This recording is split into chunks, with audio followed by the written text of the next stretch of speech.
Okay,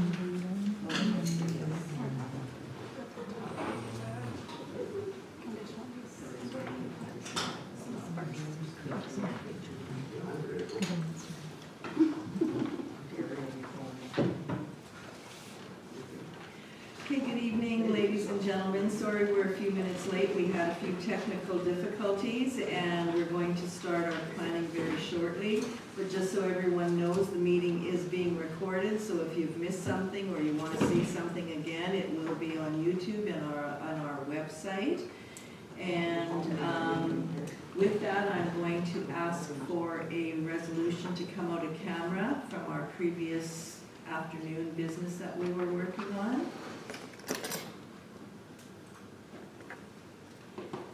Resolved that as per section 152.4 of the Municipal Act, the Council of the Rural Municipality of St. Clements does now resume sitting of regular meeting. Can I have a mover? Councillor Boulanger, Councillor Spicer seconds. Any further discussion?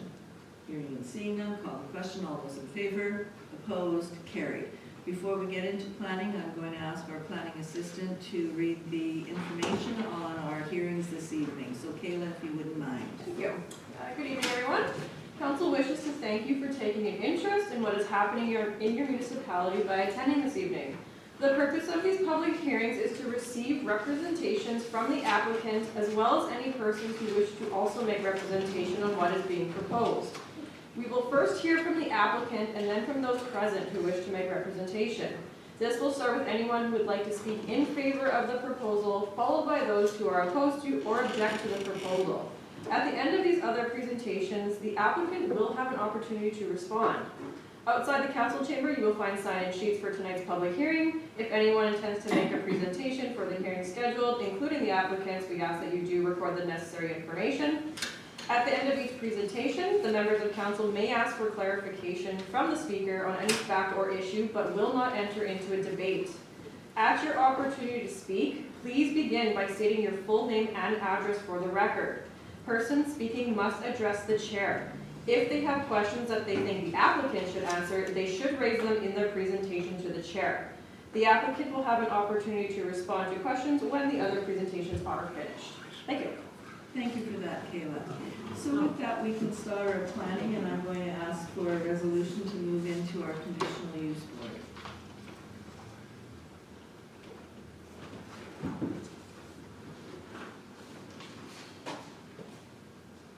Resolved that the regular meeting be adjourned and the public hearing be open for conditional use 35/2025. Can I have a mover, please? Councillor Spicer, Councillor Corbus seconds. Any further discussion? Hearing and seeing none, I'll call the question. All those in favor? Opposed? Carried. And I will turn it over to planning to walk us through the conditional use application for file number 38-2025. Thank you, Madam Mayor. So this is a conditional use application CU 35/2025 located on 29119 Road 72 North. And the purpose of that application is to construct a garden suite to allow a family member to live on the subject property in A40 agricultural zone. As per zoning law of St. Clements in A40 agricultural limited zone, the garden suites are conditional. That's why they are not conditional use, as they propose also garden suite. Here we can see an area location map of the subject property and some site plan from the applicant for the exact location of the future garden suite that they are proposing, and conditions of approval. Should council wish to approve this application, the RFP recommends the following conditions. First two are standard ones, and the others they came from the RM. So this conditional use is limited what is being presented. Any other changes will require new variance, conditional use approval, and applicant obtains all required permits from RFP and municipality. Also, applicant owner to pay any outstanding taxes, fees, or fines to our RM or St. Clements. Applicant owner to remove the temporary dwelling garden suite upon cessation of the intended use, and applicant owner not to use the garden suite for the rental purpose. Thank you, Madam Mayor. Thank you for that. Any questions from members of council to the planner? Go ahead, Councillor Sutherland. I guess it really doesn't matter, but the situation here is kind of reversed. As far as the applicant will be living in the garden suite, right? Instead of, usually it's the, they're looking after their parents and the parents live in the garden suite. I think this is the opposite, right? I don't think it matters, but just asking a question. Yeah, perhaps. Go ahead, All Valentina. the conditional use and variance for TJ were processed by the RM team, so questions to According to the letter of intent, that's what it says, yes, the child coming back to help them with the Yeah. Yeah. Okay, any other questions for the planner from council? Is the applicant in the audience this evening? Do you have anything that you want to add to the application at this point in time? I don't think so, no. Okay. And I guess your mom is signed in here too. Did you have anything you wanted to add, ma'am? No? Okay. I see there are a few other people in the audience, so I'm going to ask if there's anybody else who wishes to speak on this application. Doesn't appear to be, so if council is ready to deal with it, I will ask for a resolution to close the public hearing and we can move on. Resolve the public hearing for conditional use 35 of 2025 be closed and the regular session of council will be reconvened. Can I have a vote, please? Councillor Strang, Councillor Sutherland seconds, all in favor, opposed, carried. And if we could bring the resolution forward to deal with this conditional use. Whereas the applicant order tax roll number 238500 and property legally described as lot 9, plan 18826 and located at 29119 Road 72 North had made application for conditional use 2025 in order to construct a garden suite to allow a family member to live on a subject property in the A40 agricultural limited zone. Therefore be it resolved, conditional use application number 35/2025 be approved with the following conditions. 1, the conditional use is limited to what is being presented in the application. Any further changes, replacement, or additions require new conditional use approval. Applicant owner obtains all required permits from the Red River Planning District and the municipality if required. Applicant owner to pay any outstanding taxes, fees, or fines to the Arm of St. Clements. Applicant owner to remove temporary dwelling garden suite upon cessation of intended use. And 5, applicant owner to not use the garden suite for rental purposes. Approval shall expire if not acted upon within 12 months of the date of vacation. Okay, thank you for that. Moved by Councillor Belanger, second Councillor Spicer. Any further discussion from council? Hearing and seeing none, I'll call a question. All those in favor, opposed, and that is carried. Okay, moving on, the next item we have is a conditional use and a variation. It's a combined hearing, so are we doing variation first? Conditional use first. Conditional use first, so I'm going to ask for a resolution to move into the conditional use Well, board. we'll be going into the public hearing for both at the same time. Oh, okay, Since they're both public hearings. okay. So resolved that the regular meeting be adjourned and the public hearing be open for conditional use 38 of 2025 and variation order 95 of 2025. Can I have a mover, please? Councillor Gazarovich, Councillor Warvis, second. All in favor? Opposed? Carried. And I will turn it over to the planner to do the presentation, please.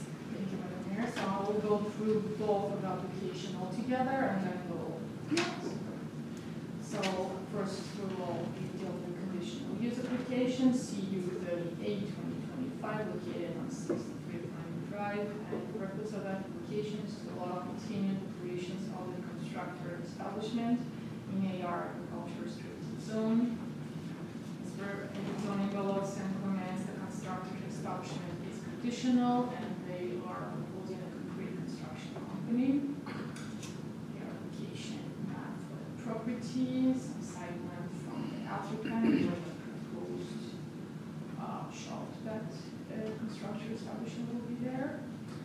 And some additional other dimensions and conditions of approval. Should council wish to approve this application, the RFP recommends the following conditions. This conditional use is limited to what is being presented. If any other changes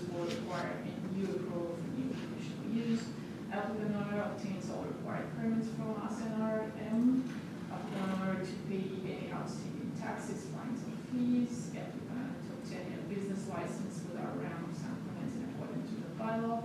Applicant to be restricted to 3 employees which do not reside on the property. Applicant to ensure that all exterior storage to be enclosed by the existing fence. Applicant to have all parking for the employees enclosed by the existing fence too. The oversized accessory structure shall be used for the personal storage, and the oversized accessory structure shall not be used for the habited space. So I'm going to the variance 2, and the variance application BO 95/2025, located on the same property, 63 Fleming Drive. And the purpose of that variance is to increase the number of accessory buildings in order to allow for the accessory building to remain on the subject property in the agricultural restricted zone. As per zoning bylaw of San Clemente, the AR zone permitted only 2 accessory structures, and they're asking for 4. It's the same verification now, and some site plan showing us the 4 structures that they're asking for. One of them is pool. As per zoning bylaw of San Clemente, it is an accessory structure. We have to count it as one of them. And existing shop and SECAN. So conditions of the application approval. Should council wish to approve this application, the review recommends the following conditions. This variance is limited to what is being presented. Any other changes will require new conditional use approval. Applicant owner obtains all required permits from us and RM, and applicant owner to pay any outstanding taxes, fees, or fines to our settlements. Thank you, Madam Mayor. Thank you for that, Valentina. Any questions to the planner for members of council? Go ahead, Councilor Boulanger. The conditional use applied for at the beginning, so there was no conditional use ever done on that property? Is that why we're doing it now and then they're asking for a variance for a building? I believe that's what happened, or Like, perhaps I'm you or understanding, Valentina can answer that. Yes, so I apologize. Those conditions could be on the conditional use or the variance. The last one's about the oversized accessory. Yes, so in 19, according to the submitted site plan, the 4 accessories, wrong one. The variance was approved in 2019 to allow for an oversized accessory structure being 1536. And the condition of the variance was the use of the proposed accessory building is limited to the personal use only. In speaking with the applicant, the accessory structure is still being used for personal storage. So when, like one of the clauses say, when there becomes a new variance or the intent changes, so I've made a note for council that we should carry that condition over again, just so that it's there again.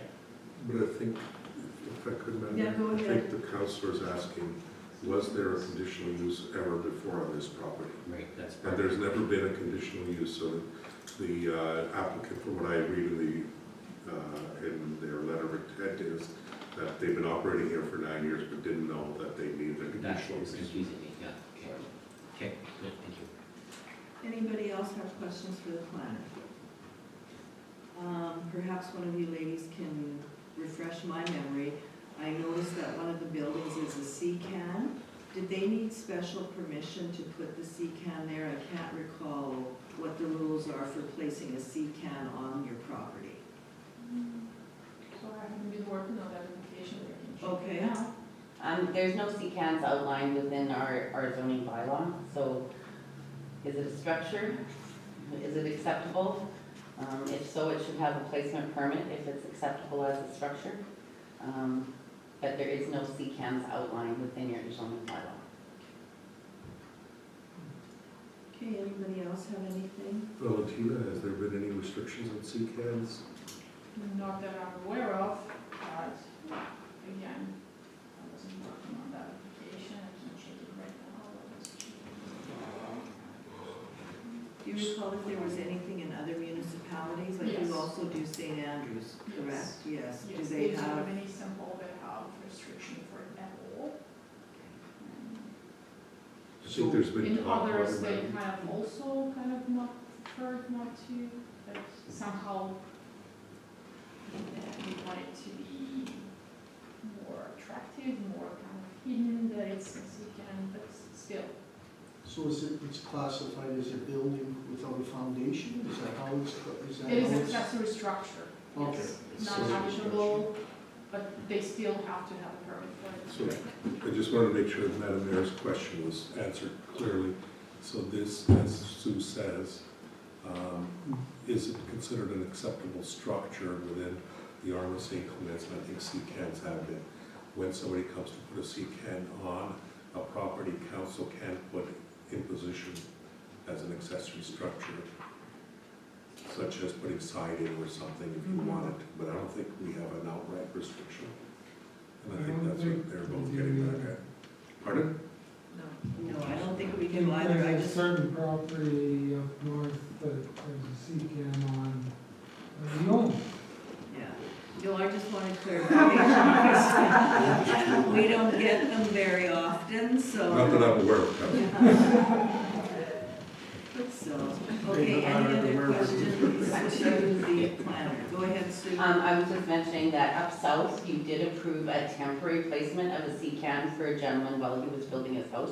He Right. did come at some just time, not on too the long road. ago. That's right, yeah, and he has a CCAN, but it's temporary placement only. But I think that was for habitable purposes, right? Like he was going to be using. Storage, Storage, to put his lumber, Yeah. yeah. Okay, if there are no other questions for the planners, I will ask the applicant if they're in the audience. Yep. Have you anything further that you want to add to your application, or if council has any questions for you? Yeah, I'd like to say a couple things if I Okay, could. do you want to just come up to the podium, just so it's a little bit easier for us to hear? Okay, my name is Tim Lavoy. I live at 63 Fleming Drive. I'm the owner of PDC Concrete. I've been operating my business in the area since 2011. I'm a proud active member in the St. Clements community. I've been coaching kids sports in the area for over 7 years. I've had many local high school students. I recently did the concrete at the local snowmobile club on the RM of St. Clements Equipment Yard. And I donated thousands of dollars towards that club once I had completed that for them. Down our street, we have a total of 35 houses, and I've completed a total of 27 concrete pours down our street. I feel as if I keep a very clean yard. I think it's important to keep my community members happy. This is one of the reasons why I've spent thousands of dollars on a fence that goes around the perimeter of my work area. We do our best to keep it clean. I collected a bunch of signatures of people in the area that I felt that would be affected by it. I have it with me, and I got overwhelming support in regards to that. I want to note that 3 of the properties that are touching, I have it highlighted on there. I feel like if they were the ones that would be directly affected by it. I'd ask that you take this into consideration to let us continue to run our business, and I use the word run my business in quotations because we strictly use this yard for storage. I have 2-3 employees that meet up there in the morning and we're gone. We don't really do anything else other than have, I got 3 trucks that are there, some trailers, one skid steer, and some of our supplies. And in regards to the other application, it sounds like all you guys are in the same boat as me. I was not aware that a CCAN needed a structure permit, and I had no idea that a pool that is 18 feet wide, that is a temporary thing that you take down every year that require a permit. And that is all I have to say. Okay, thank you for that. Any questions to the applicant from council? Okay, I do have another name on my list here. Is it Clayton Halver? Yeah. Did you have anything that you wanted to add to the application? I see that you've put down here for information. I so- just, Question? I got a question, about the roads in the area. Okay, The road, like it's a general question, I guess, for council okay, pertaining to this application, like, with the increase of home-based businesses on the street, what is the RM's plan to mitigate the wear and tear on Fleming Drive, Oakwood Drive, as we notice it falls into a disarray of potholes within 24 hours of being graded? For example, CRL was redone, and I drove on it to come to this meeting, and it has massive potholes in it already. Like, what's the RM stance on potholes, or, because that road just got redone? Yeah, that's something that our administration can probably touch base with you on. If you want to send a letter or an email to the municipality, we can address that. It really doesn't have much impact on this particular application. You're talking about roads, and the application is to do with the use of the land. So if you wouldn't mind doing that, I'm sure that our administration and public works would be happy to answer your questions. Thank you. Okay, anything else? Is there anybody else in the audience who wishes to speak? Do you want to state your name for the record, please? Good evening. My name is Rosita Lopez. I'm from 86 Fleming Drive. Okay, and what do you want to add, or do you want to come forward to the podium, please, so that Sure. we can all hear you? Thank you. Good evening, council members and everyone else. I also have an email from my husband, Raymond Howes. He's unfortunately not able to attend this evening. He's on vacation. So could I read his email? Sure, you can. And I can forward it to you if you require. So this is from Raymond Howes. St. Clement Municipal Council, with regrets, I am unable to attend the evening meeting as I'm away in Berlin. Please accept my email as authorized by my support for the requested changes of conditional use at 63 Fleming. As a neighbor immediately across the street and one lot over from the address for the past 5 years, in no way, shape, or form have I had any issues with the business conducted on their property. Sincerely, Raymond K. Howes. So that is my husband's email. And I can certainly send that. For myself, I would like to speak as a neighbor and a member of East Selkirk. I've had nothing but respect for Tim and Carrie Lavoie.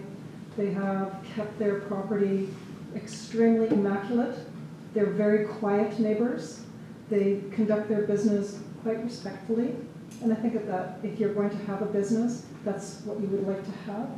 They're strong community members, and the property is really well maintained. They've also supported the other residents in the area if there's ever any problems that we may have or other people. When we were snowed in, they immediately jumped to pitch in. I think if anybody wants to have a business in the area, or even a neighbor, that's what we're all looking for. So I'm making a case to have this kind of a business in my area. Very quiet, good people, and that's the kind of business and neighbor that I would like to see. Thank you very much. Thank you very much. Oops, sorry. Okay,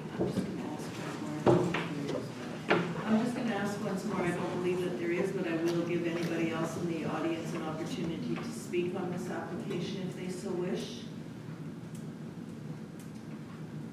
Okay, so with that, I'm not seeing any hands go up or anybody moving forward, so I think what we'll do is we'll close the public hearing and we'll deal with the applications. You got it. She's a variation. We'll close them both. We'll close them both at the same time. Yeah, you're going to say something about the variation. Did she go over the variation? Yes. Yeah. Both of them were. Yeah. Resolved that the public hearing for conditional use 38 of 2025 and variation order 95 of 2025 be closed in the regular session of council be reconvened. Can I have the number, please? Councilor Corbus, Councilor Gazarow, seconds, all in favor, opposed, carried. And I think think we said we're gonna deal with the conditional use first, so if I could have the resolution for the conditional use, please. Whereas the applicant owner of tax roll number 312706, property legally described as Lot 3, Block 1, Plan 54308, and located at 63 Fleming Drive, has made application for conditional use 38 of 2025 in order to allow continued operation of the contractor's establishment of the subject property in the AR agricultural restricted zone. Therefore, be it resolved, conditional use application number 38 of 2025 be approved with the following conditions. 1, the conditional use is limited to what has been presented in this application. Any further changes, replacement, or additions would require new approval. 2, applicant or owner obtains all required permits from Red River Planning District and the municipality if required. 3, applicant owner to pay any outstanding taxes, fines, or fees to the Arm of St. Clements. 4, applicant owner obtain a business license with the Arm of St. Clements in accordance with bylaw 17 of 1996. 5, applicant owner be restricted to 3 employees which do not reside on the property. 6, applicant owner to assure that all exterior storage is to be enclosed by the existing fence. 7, applicant owner to have all parking for employees enclosed by the existing fence. 8, the oversized accessory structure shall be used for personal storage. 9, the oversized accessory structure shall not be used for habitable space. And finally, approval shall expire if not acted upon within 12 months of the date of making. Thank you for that. Can I have the mover, please? Councillor Sutherland, Councillor Strang seconds. Any further discussion on this application? Hearing and seeing none, I will call the question. All those in favor? Opposed? And that is carried. And we will move on to the variation order for the same property. We have that resolution. Whereas the applicant or tax roll number 312706 legally described as Lot 3, Block 1, Plan 54308, and located at 63 Fleming Drive, has made application for variation order number 95 of 2025 from number of accessory structures 2 to number of accessory structures 4. Purpose to increase the number of accessory buildings in order to allow for an accessory building to remain on the subject property. Therefore, be it resolved, variation order 95 of 2025 be approved with the following conditions. 1, the variance is limited to what has been presented in this application. Any further changes, replacement, or additions would require a new variance approval. 2, applicant owner obtains all required permits from Red River Planning District and the municipality if required. 3, applicant owner to pay any outstanding taxes, fees, or fines to the Arm of St. Clements. And the approval shall expire if not acted upon within 12 months of the date of making. Thank you for that. Can I have a mover, please? Councillor Spicer, second. Councillor Bazarowicz. Any further discussion? Hearing and seeing none, I will call the question. All those in favor? Opposed? And that is carried. Okay, so that kind of ends our public hearings for this evening. We do have a couple more planning items that we have to deal with, and there is subdivision S25-3115 where there is no public hearing. And if you want to walk us through that, please, Valentina. Sure.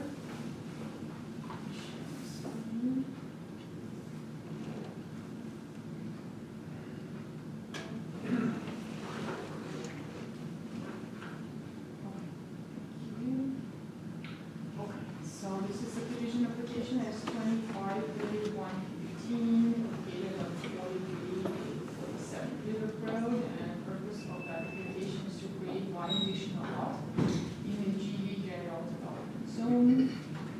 And here we can see the location map of the subject property and applicant subdivision application map with the 2 proposed lots. As per zoning law of St. Clements in GE zone, all the requirements for side area and width is all lots that require 2 acres and 200 feet. And both of the lots are in compliance to the zoning bylaw. Our analysis here, the proposals meet the minimum site area and site width requirements in GE zone, no variance required. Both proposed lots comply with the zoning bylaw of St. Clements. And our recommendation here, that the RPD recommends that the application will be approved with the conditions submits confirmation in writing from our REM stating that following requirements met, taxes and the money paid, required medical fees being paid, and engineer drainage plan be prepared as per municipal service standards if required. And the second is a condition for the Manitoba Highway as they require an easement, so they have to provide a digital copy of the plan to RM, and owner submits written confirmation from Manitoba Highway that easement entered. That's it. Thank you, Madam Mayor. Thank you for that. Any questions from council to the planner?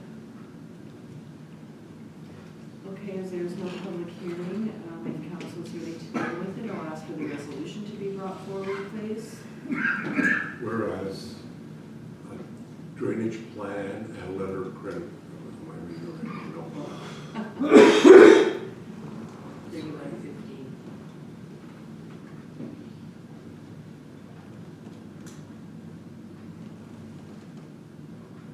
Subdivision over here, right? Yeah. Okay, here we go.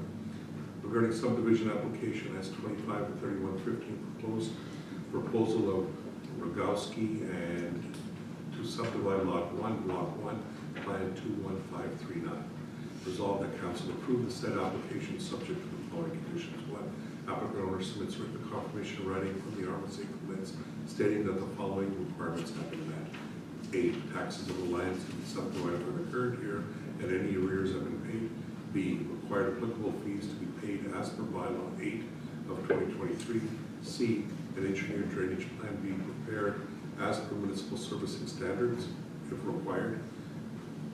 D, provide a digital copy of the plan of subdivision to the RMC comments. 2, applicant owner submits written confirmation from Manitoba Hydro that an easement agreement has been entered into with Manitoba Hydro with respect to existing and or future facilities associated with the subdivision and a plan of easement as required by the Real Property Act has been provided. Okay, thank you for that. Can I have a mover, please? Councillor Borges, Councillor Sutherland seconds. Any further discussion?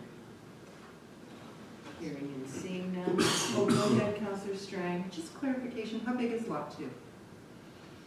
3 and 2 acres, is it? It's 0.809 Don't have it on the screen. acres, yeah. See? 2 is 2 acres, 2 acres. 1 is And 3 the- acres. And the proposal is 3 acres, yeah, as I just This is in the general development area, so 2 acres. yeah, this is GD's. Thank you. Okay, so we're good. Have a mover, I have a seconder, and if there is no further questions, I'll call the question. All in favor? Opposed? And that is carried. The next item we have is a resolution amendment for file number S253097.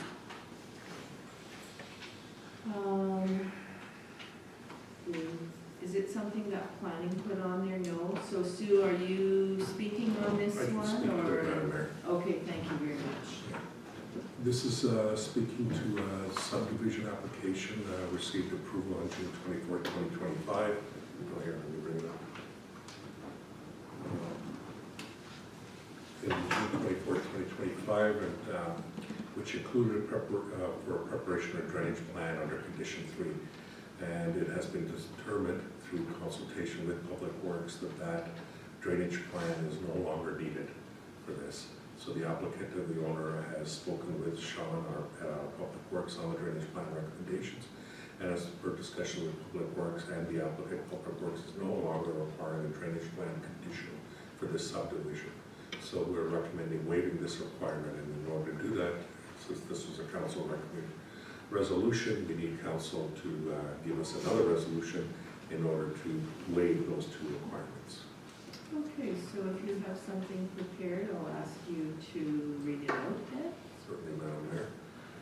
And whereas a drainage plan, a letter of credit for subdivision S25 to 3097 is not required, therefore be it resolved, council remove conditions 3 and 4. 3, which was applicant owner prepare a drainage plan to be submitted to the RMC comments for review and acceptance as per the surfacing standards of the municipality. And 4, applicant owner to provide a letter of credit to the municipality if required prior to the drainage construction. Since no drainage plan is needed, no letter of credit is needed, as previously approved by council of resolution 2025-410. Okay, any questions about the resolution? Go ahead, Councillor Strang. I'm just wondering why drainage plan just seems like it's common for all subdivisions now, whether it's even a one lot one that the swales put in or something. Why was this taken off? Or not required? I believe they felt the lot was too narrow, according to the report. It's a very narrow and skinny property. So upon review with Sean, they deemed that it wouldn't be required. The only thing is when we have, that we always say to our residents that you keep your own water on your own property, and if there's probably gonna be problems here down the road. Well, I think there's still swales and so forth required as part of normal drainage, as part of the construction. They're just saying the drainage plan is not needed for this subdivision. Yeah, it sounds like this is being taken off. Yeah. Yeah. Go ahead, Councillor Spicer. I think if I read it correctly, they were gonna deal with it on the lot grade side. Exactly, yeah. So it's part of the swales and so forth, they just don't need any drainage plan to be submitted in advance of the construction. Well, the swale of the drainage swale on the narrow lot, this is because there is lots of room on a residual lot to build, and if the house is built further south, there will be no need for the swale. If a house is built near the north property line of the residual lot, we will require a swale as part of the lot grade process. So if they go to construct in a different location, then they'll require a lot grade or a swale at that point. And if the residual lot is subdivided in the future, we will likely require drainage swales for that. Does that satisfy your question, Councilor? Yes, sir.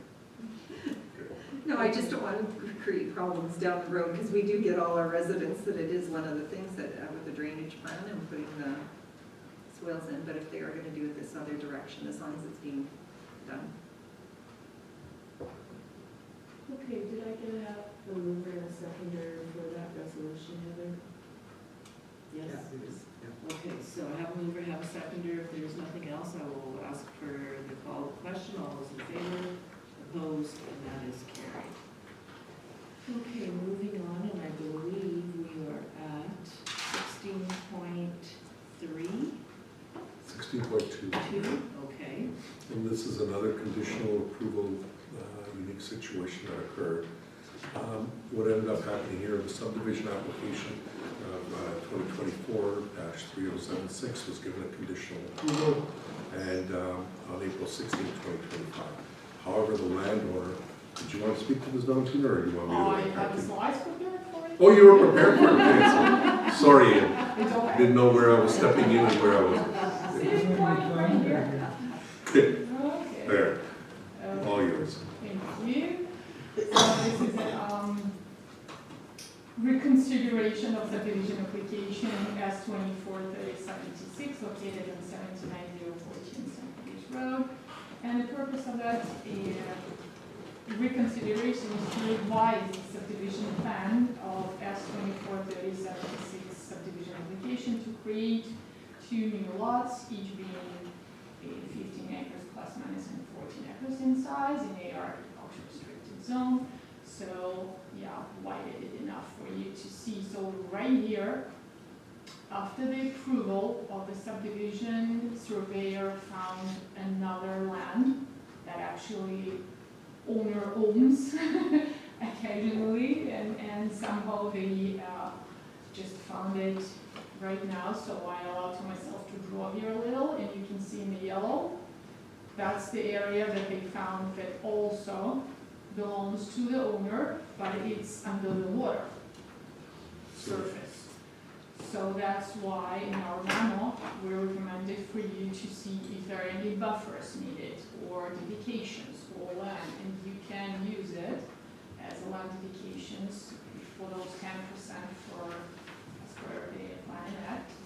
So as per your memo, Mr. Gilbert, so there is a memo that we wrote, and section number 3, you should consider subdivision application, the revised subdivision plan, And as per your decision, you can decide. We even provided some written and ready things to add if you wish to. So you can upload your memo again and we'll see it there.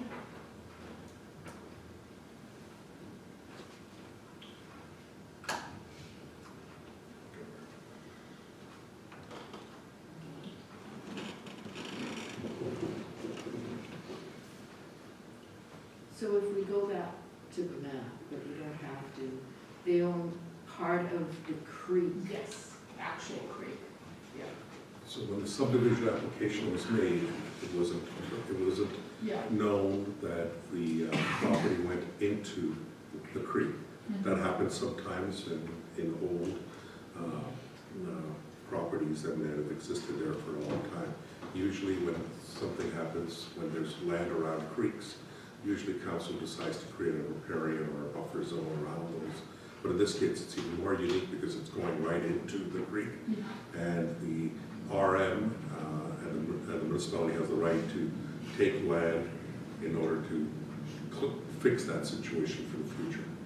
And so the recommendation is to receive, to update the resolution and update the subdivision to say that council will acquire the lands inside the creek.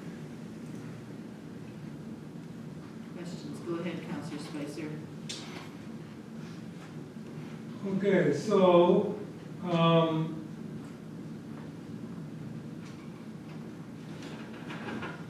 correct me if I'm wrong when I'm reading that, therefore be it resolved. It looks like we're taking the creek and a riparian area and doing it as public reserve. Correct. I would prefer that we took the creek area as public reserve. And then can't we just ask for a riparian area without taking title to it? I believe we can.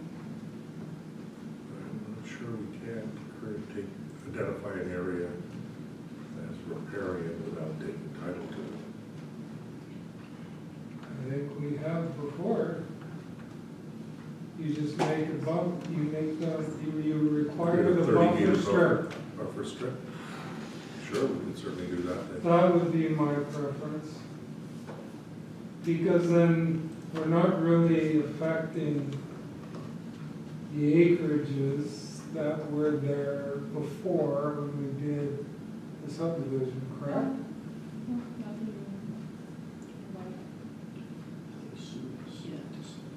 Yeah, the 30 meters would turn into public reserve.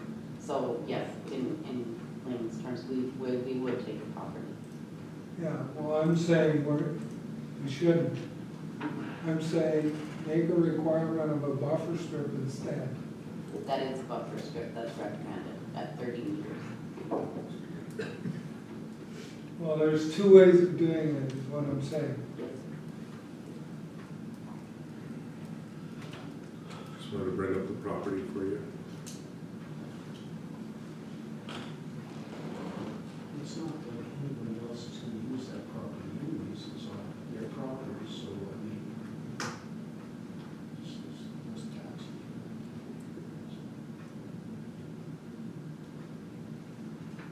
And that back piece is landlocked, right? Correct. Yes, it is. Yes. Good. We did have a subdivision in 2022 that backed on to, like on the Henderson Highway to the river. We did do a riverbank protection area, but we kind of classified it in a development agreement. And it had exceptions where no building or structure could be erected or placed, no excavation made, no removal of trees be made. No use or activity shall be carried out that will have a significant adverse effect on the stability of the riverbank. But I believe it still belonged to the property owner. Okay, what is the wish? Further explanation or clarification? So just a clarification, we're talking about the part that's on the west side here that's in the creek? Yes, Yeah. only the west side. The west side, and it's on the east part of the west side? Yeah. Is what we're talking about? Yeah. So we're not dealing with the west part of the west side? Let me show you the map again. Get your pointer. Yeah, it's just that, I see what Councillor Spicer's getting at. If we're only talking about this. Oh, sorry. That's okay. It's for me. There you go, both of them open. Well, you did that. Yeah, we did. So this is the part we're talking about right here, that's in the creek. West No. side, the west side of the east The side, west side. west side of the east side. The east side and the west side I was talking about here. Oh. There's the creek that you can see there's, Yeah, that's great. there's a part of the creek that goes along here. This is a line of the creek. Yeah. And if you can see the water line, it kind of goes Yep. past it. And that's just a GIS line. Then there's a part of the creek over here. Then there's a part of the creek over here. How big is that piece of We property? haven't done any of those restrictions anywhere else. Well, then, I think we should just be taking the land that's in the creek. Why are we, like, I prefer the buffer just Let me show it to you. for the erosion part of it. If we do similar to what Caleb was saying, that kind of a restriction, Can you give it to me? that's what I'm kind of getting at, but I don't think we really need to own it and make it Right. something then that we have to look after because it's our land. Sorry, don't get that.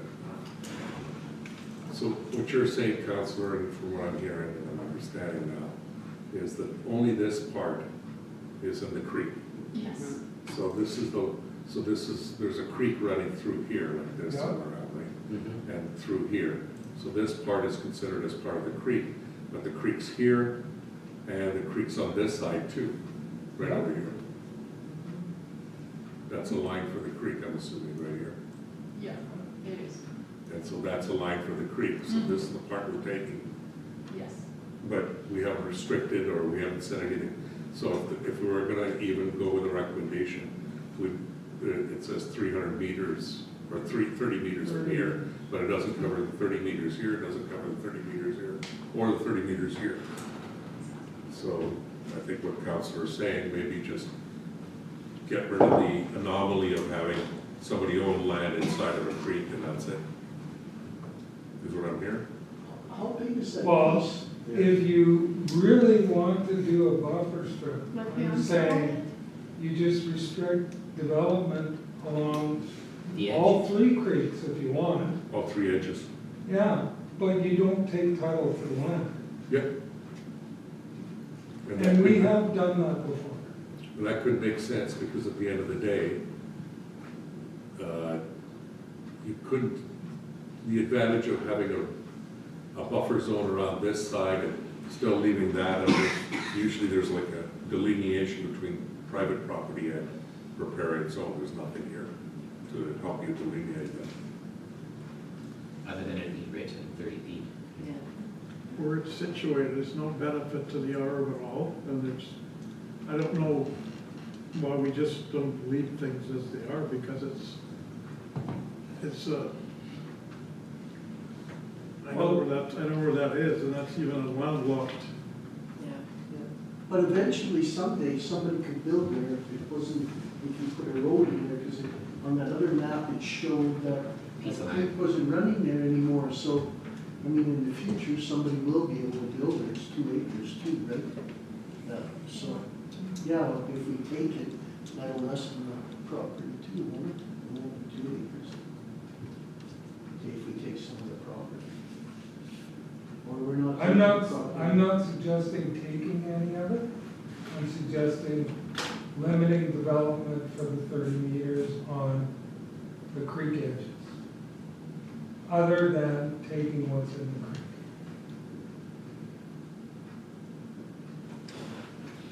Or just take what's in the creek. That's another option, and then you just Yeah, I like that one. Forget. Just take what's in the erosion issue at all. Yeah, which is fine. Red River Planning provided options for council to take into consideration. No. So is that council's wish, just to take the lands? And then I'll do a resolution based on that then? I think so. Within the creek. Within the creek, yeah. Anybody else? I don't mind the limited development. Or I don't want to own more land than I need to. Are we gonna have a buffer though too along the 3 7? Well, that's what I'm suggesting. Just to limit the, I would just say take what's in the creek. but then you don't wanna have development, like someone butts Well, right up eventually to. somebody's gonna develop there. They'll be in the middle of those two creeks someday. Right, but then you still wanna have a buffer on the Well, you edges could of each deal one with of it the at creeks. that time. But there's not 2 creeks. Wasn't there a creek on the other side? You have to go to the air photo. Yeah? You have to look at the air Yeah. photo. Yeah. In here, what we're talking about Leave is, it as it is. you know, theoretically, I think The water bodies? this is the water body, and I think it's the land right in here. That's probably what they're referring to. If I, like, this is an aerial photography with the property outlines. Right. And so the creek has kind of, if you take a look at the aerial photography, has gone in, Yeah, Yeah. you know, so that's just erosion and they go in the land up to it. Right.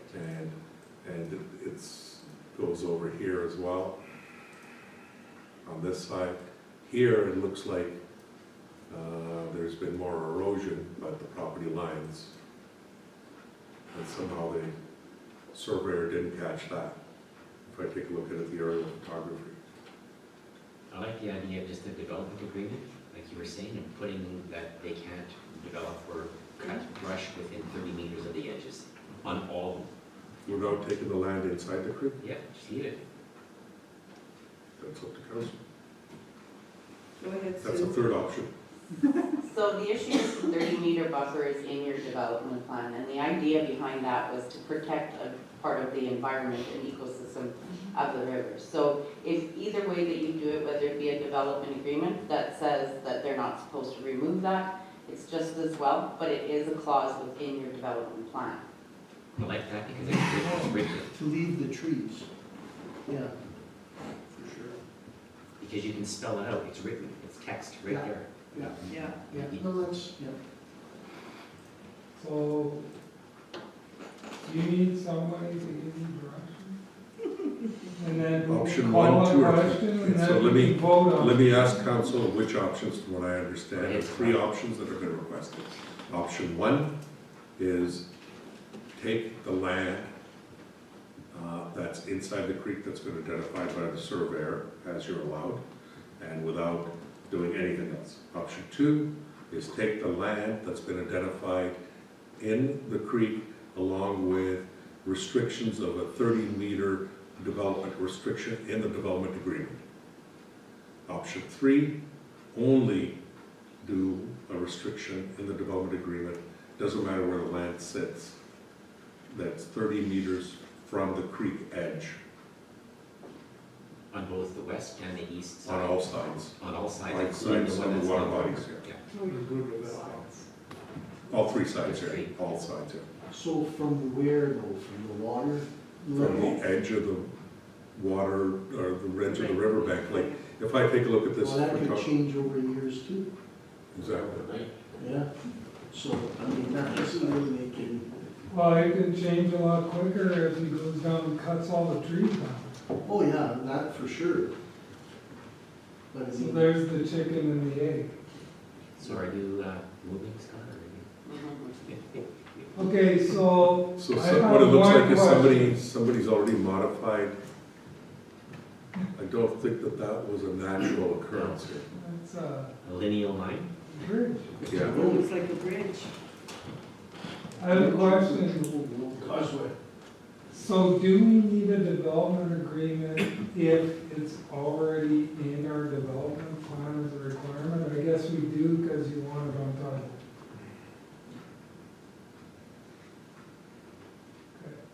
That's just a dike that was put there years ago. Go ahead, Councilor Boulanger. I'll propose, option 3. Just the hump ducks back there. That's my proposal. Option 3, Yep. which was, Restrict development 30 meters On all sides. on all on, sides. on all sides from the water's edge, that's what you want? From the river, or from the creek bank?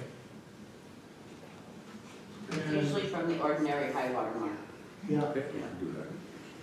And take the land in the creek. No, that was option 2. That was option 2. That was option 2. Okay, say 3 again. Option 1 was just the land under the water. Option 2 was the land under the water with restrictions on all sides. Option 3 was just the restrictions on all sides at the high water mark. So, option 3, option 2. 2, I guess then. Two. 2.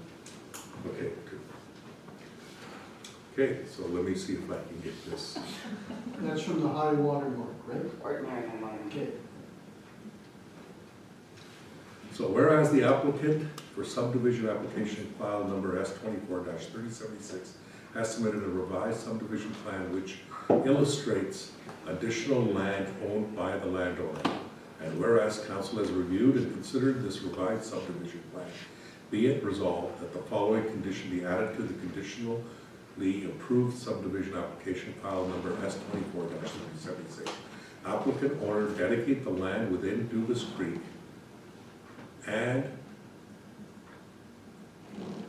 a development agreement and a 30-meter wide restriction be placed for development from the ordinary high water mark on all parts of the property, well, I guess you could say at a 30-meter wide area be restricted for development from the ordinary high water mark on all edges of the creek in a development agreement with the municipality without compensation. Get that? I'll listen to the camera.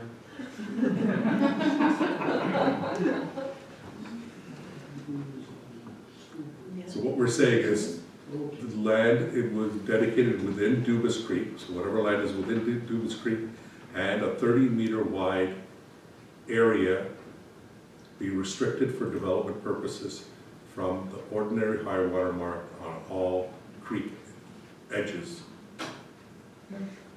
with through a development agreement with the municipality without compensation.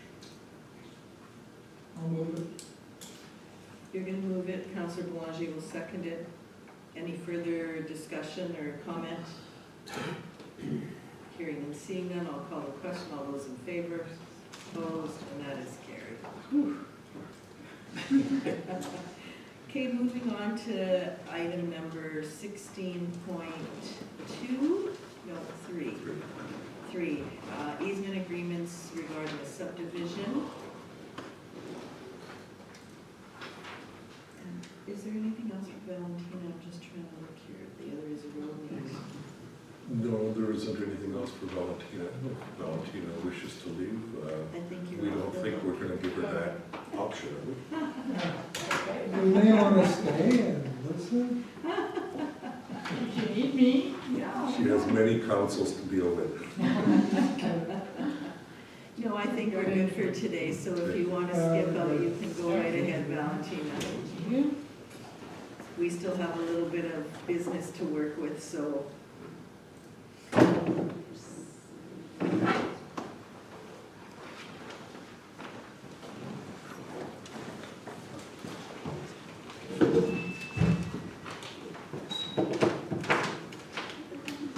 Okay, so we you going to explain to us on these easement agreements we have on file 162662? Would you like me to bring it up on the screen to show you the map of this area? Or how it is? It's entirely up here.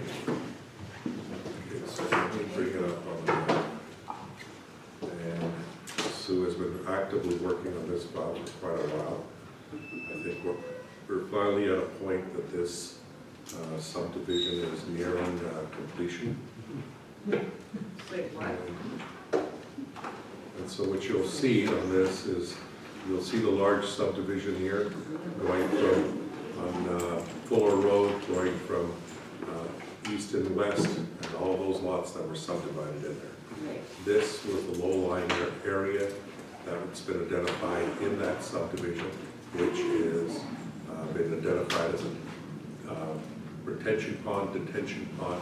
It's there to hold the water in heavy rains, because the drainage that was required in order to fix the appropriate drainage, there would have been a need, take care of Thank you, Valentina. there would have been a need to do proper Take care.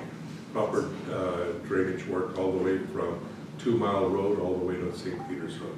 That was going to be difficult and expensive, so the applicant and the engineer came back with this proposal. And as part of that proposal, they said, due to the soils and so forth, they would have drainage swales and the drainage plan for the rest of these areas, and as part of that, they would retain the water here on those heavy rain or spring runoff time, and then it would be pumped, because there's the water, the way that this goes, it has a bit of a bump over here. And so what that would mean is that you would take pumps and then pump the water further down, and then it would get drained further down Fuller, and then it would drain into the river. That's the intent. So as part of that, the recommendation at this point is to be able to manage that, is to have an easement agreement against those properties, because we didn't take that as retention pond that belongs to the RM. So it's still sitting on those individual properties, owners' titles, because there was a hesitation on the part of the developer to give up and turn those into smaller lots. And so the intention here is to be able to then have access to that detention pond at any point in time if Public Works had to get in there to do work. We obviously have access to where the pumps and everything are going to be put in, which are in the ditch area here. But in the detention pond, just to make sure our equipment can get on there, which means we have to have an easement. So the recommendation is to have an easement signed with those 2 properties only? I'm sorry, they all required easements. You guys did a chunk of them all at once, and I believe about 12 of them were with Mr. Tuchinski, so that was passed at a previous meeting. I'm short 3, so 1 tonight, and I'm short 2 more that are going to come in yet. So this is just finalizing everybody. As he's selling them off? Is that the problem? No, they have to be signed by the people who bought the lots. There was Yeah. people who bought the lots. Yes. So that's what the delay process is they're having a hard time getting them all in the office at the same time to sign all of the agreements at once. Again, at another meeting, you did a whole pile of them. So we identified all the ones that needed it, and these are the ones that are outstanding. That's correct, yeah. Okay. So we have 2 more yet. Which 2? Don't know. Okay, that's fine. 33? No, I don't know. Yeah, we're at a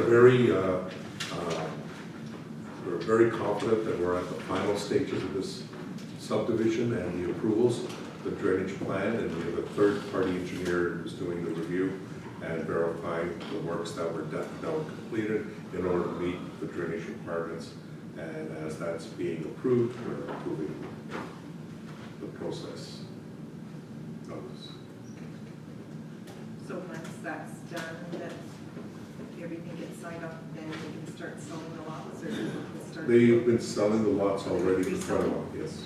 Okay. They've pre-sold a considerable number of lots, and we have had some of those owners who have contacted the RMs and asking for when could they start construction.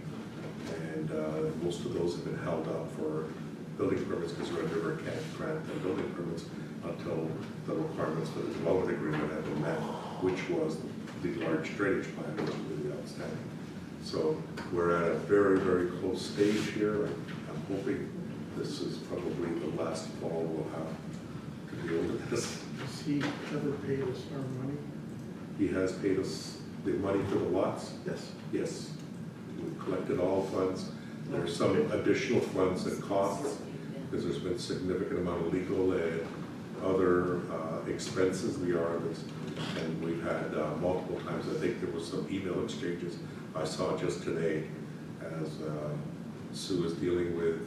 I think there's discrepancy into what the engineer was authorized to pay, what is actually outstanding. Not by significant dollars, but it is still. Okay. But I think we're at a very, very close stage. I think Sue had many more darker hairs before she could. We have another new one today, but I need to talk to the boss first before we bring that one through. Okay, I have a couple of questions over here. Go ahead, Councillor Horbus, and then Councillor Spicer. So on this piece of property where the hole is there, or whatever you want to call it. This detention pond, Yeah, retention pond? who owns those aren't sellable lots, are they? They are. Yes, they are. They are. Yes, we It's a fought water with them. feature. We fought with them to either give us easements and we actually asked, our first proposal was to take both those lots. And he says he can still sell them, so he would only give us easements. So how would, there's not, those are 2 acre lots, right? 2 acres, yep. So would you be able to put a field on those lots? If you have the size, which is 2 acres and 200 feet width, that's the only restriction I know, and those lots, I believe, do. So he does, so,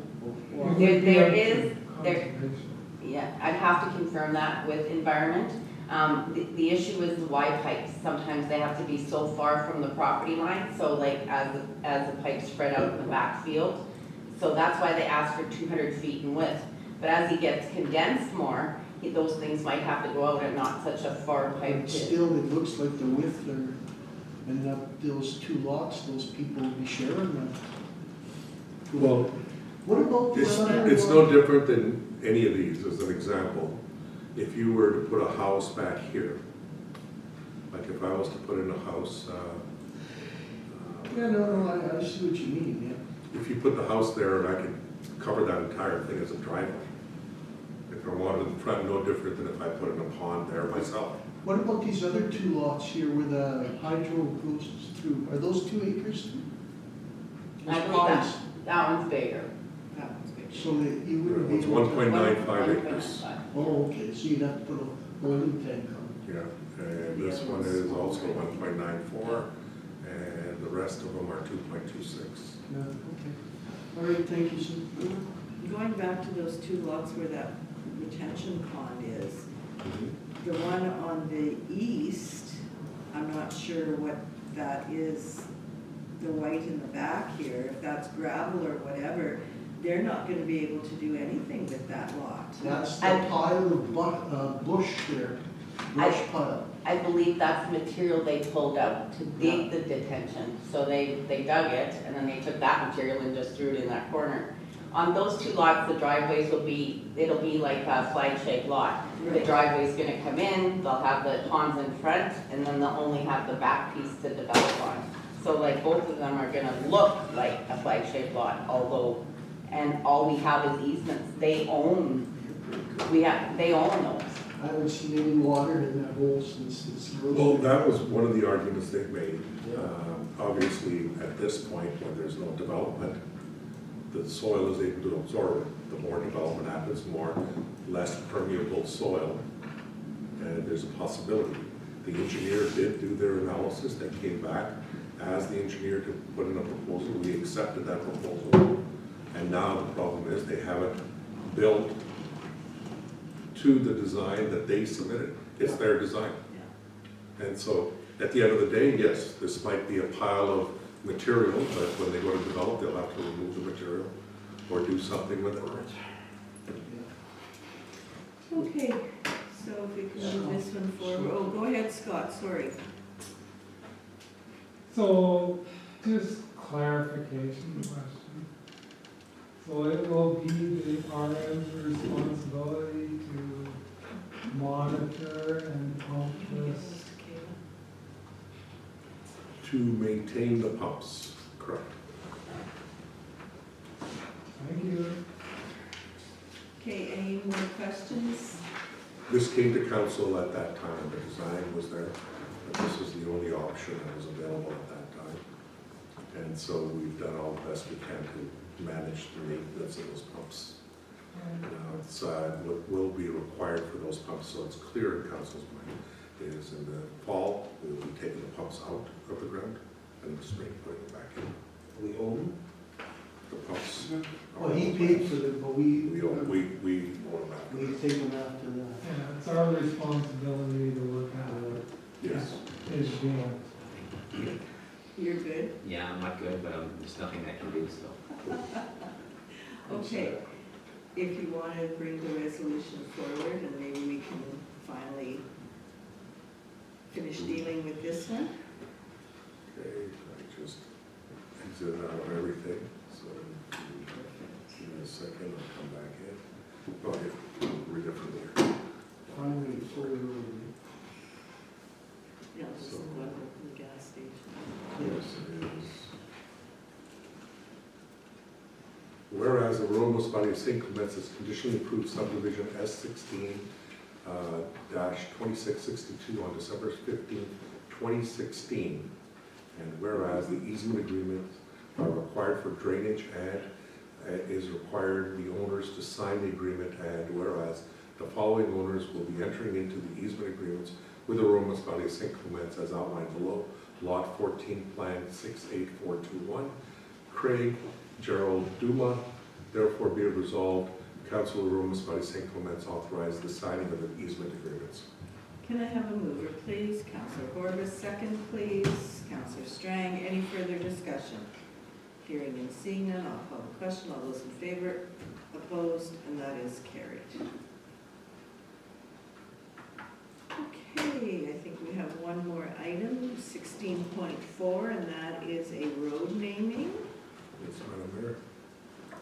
And what this is subdivision approval, and it was applied for by McGowan Russell Group, and this is the lands that were converted to highway commercial on Highway 44 and 59 on the east, of the northeast side of Highway 44 and 59. And with that, the applicant was building also a road inside that subdivision application, and the development plan amendment and all the work that they went through to get the approvals and the rezoning. And now what they're proposing is to name that road. Since the developer is building the road, they have the ability to have an opportunity to recommend a road name. Obviously, due to our policy 324 for assignment of street naming policy, it requires an approval of council of bringing this forward. And what they're recommending and what they'd like to do is that the road that's within this subdivision be called Ironwood Trail. Would you like me to bring up a map if you want council to be refreshed on? I'm good with it. What does council feel? You're all good with it? It's the internal road, and we all know the area that's being talked about, so. So, whereas subdivision file S25-3108 creates a new road within the subdivision, and whereas the developer has requested that the newly developed road be named Ironwood Trail, and therefore be it resolved that the cul-de-sac within subdivision file S25-3108 be named Ironwood Trail. Can I have a mover, please? Councillor Horbus, Councillor Sutherland seconds. Any further discussion? Hearing and seeing none, call the question. All those in favor, opposed, and that is carried. Okay, that I believe takes care of our general business for this evening. Actually, not really. We have to go back up and we have to do our communications for information. Thank you, Madam Mayor. There's still lots of work to do. Okay, so getting back to the items that were still outstanding, we have communication for information. In the communication for information, we have a letter to the Minister of Transportation that I wanted to bring to your attention, to Honorable Lisa Melo. And this letter was regarding a request that we also made to the province of Manitoba regarding Highway 12. And this is from Wayne Orozco, MLA for Lackawanna. And what it is regarding by Sherwood Grocery, Highway 12, and what they're asking for is for some sort of safety and services. You may recall I brought this forward where MTI had already contacted me and what they're recommending, and council agreed with the recommendation was to put a stop sign there, and that would reduce traffic and slow down traffic to the point that it would, I think what they're recommending is a 4-way stop sign on all 4 sides, which would then slow down traffic and allow for dealing with it in a safe manner. So what they didn't feel reduction of speed was sufficient enough. That was a better opportunity, and council agreed with that. So I just wanted to bring that to your attention. Any others? I don't think there's anything that's that I can bring to your attention. There's communication for information, and then what we have is council reports, and what I have is this evening report. I wanted to point out that this time, if you will notice, that the Ward 1 and the Ward 2 service requests are no longer locked and was providing in the council only. I think it's sufficient time has expired that we've been able to manage and monitor those. I think it's time to start sharing that level of information on our service requests with the public as we begin to expand. I'll talk a little bit more about it in that council report. Proceed, Hello. Go ahead, Councillor Spicer. 9.8.1, Mr. Schuster's letter. If you get a chance, it's a good read. It's a very good letter, yeah. Okay, anybody else have anything they want to share? 8.1. 8.1. Totally agree. Okay, if no one else has anything that they want to share there, then I will start this week. I will start with Councillor Spicer for his QA report. Thank you, Madam Mayor. So on September the 12th, we had a Red River Planning District meeting, and it was about human resources. On September the 17th, we had our regular meeting for Red River Planning.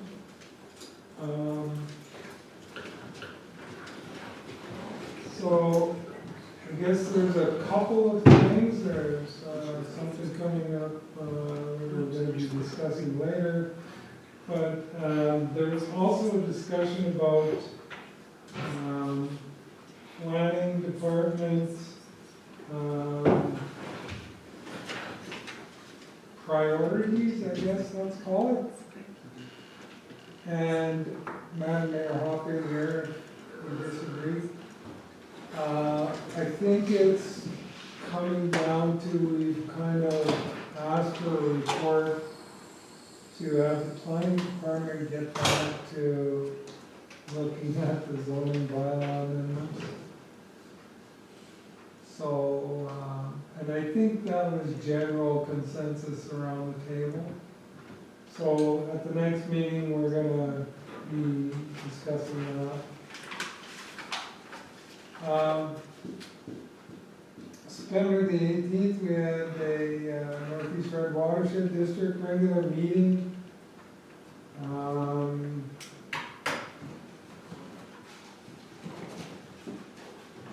Nothing standing out really that you need to report to you on that one, just general business. And we had a library meeting on September the 18th, which I attended part of, and then Got hijacked? had to run out the door because my ride was waiting for me. So we brought up the October the 8th event, and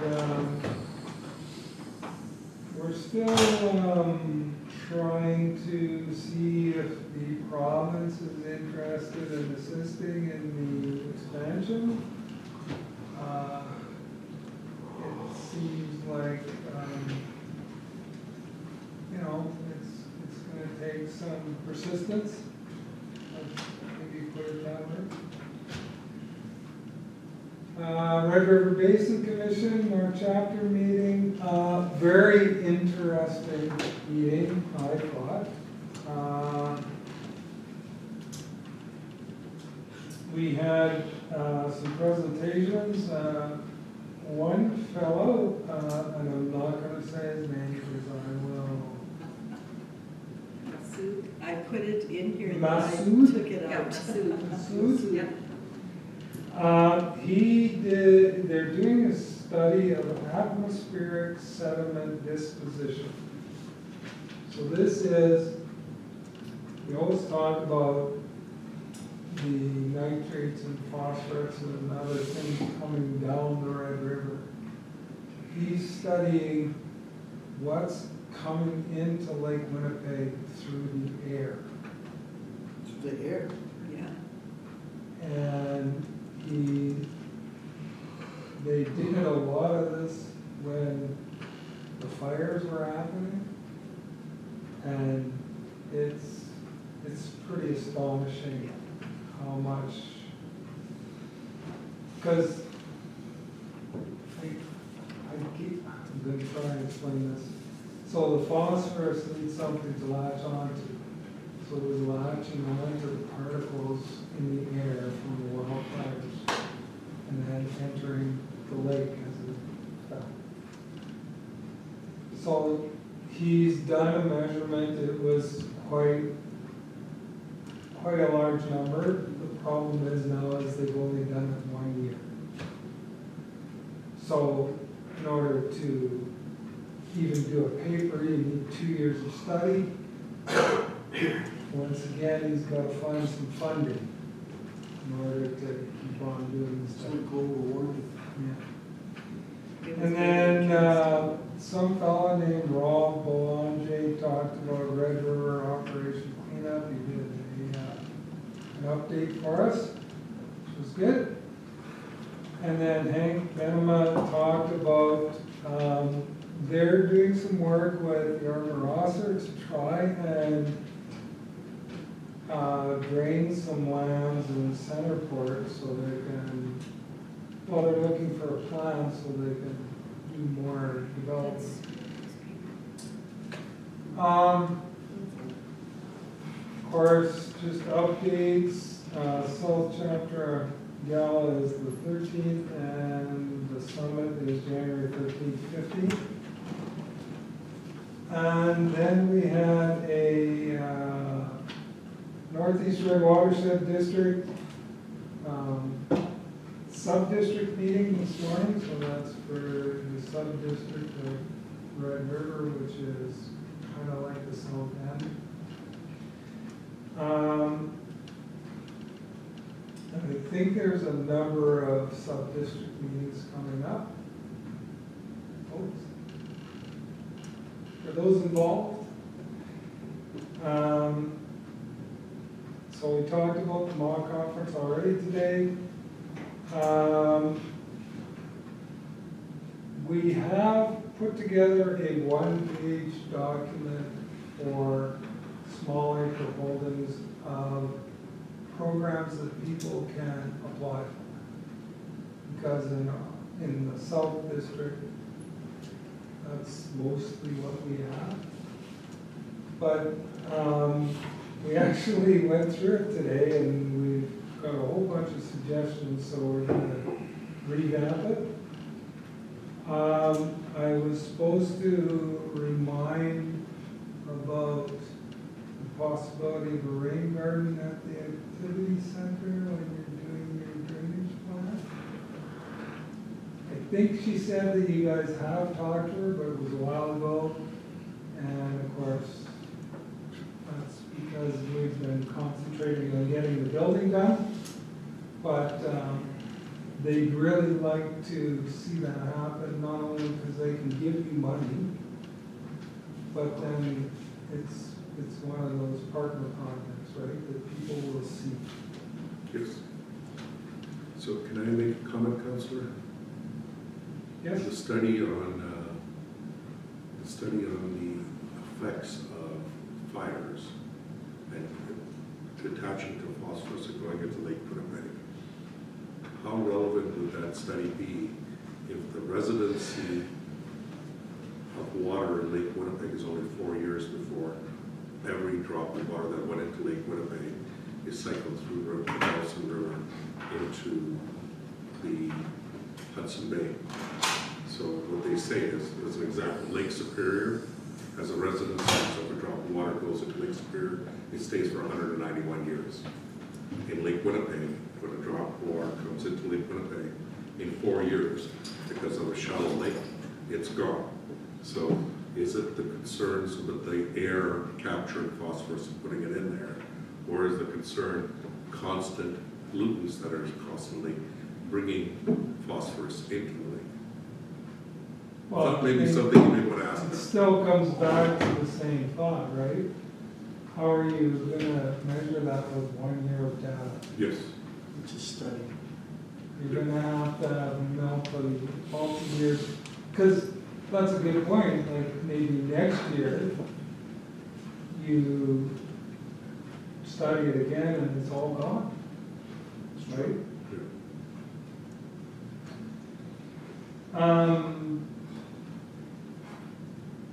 We have 2 projects happening in our sub-district. One's a shelter belt and one is well sealing. And the annual meeting is November the 20th in Dugal for sub-district members. That's all I got unless there's questions. Thank you. Thank you. So is that elections at that meeting? Just wanted So to- the people that aren't there get elected? Well, then they gotta phone you. Last time they phoned, I had to nominate that.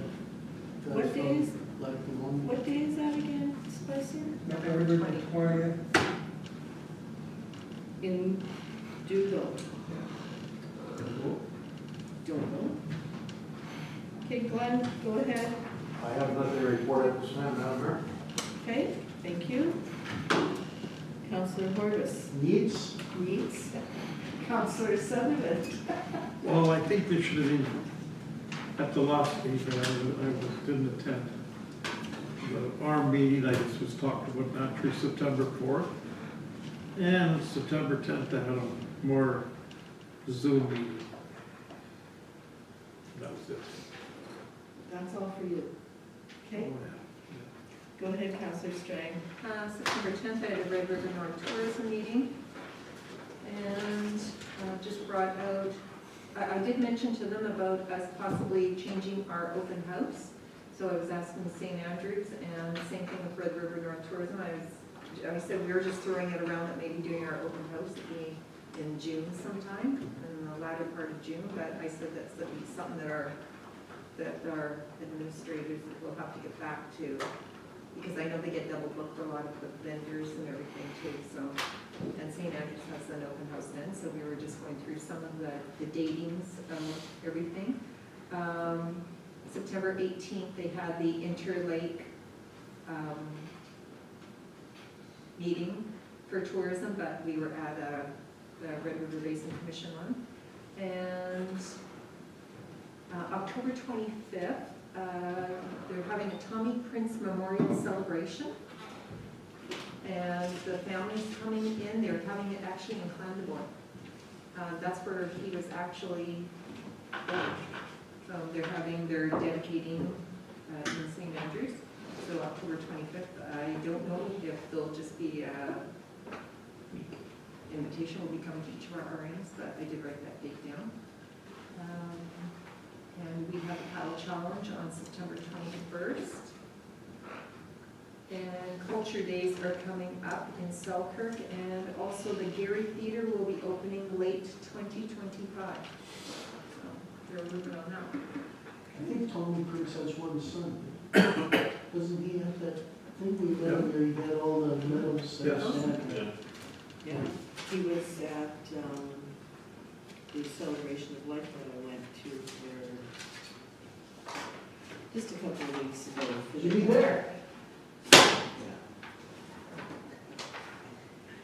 September 18th, Red River North chapter meeting in the Armatache, and Councilor Spicer already.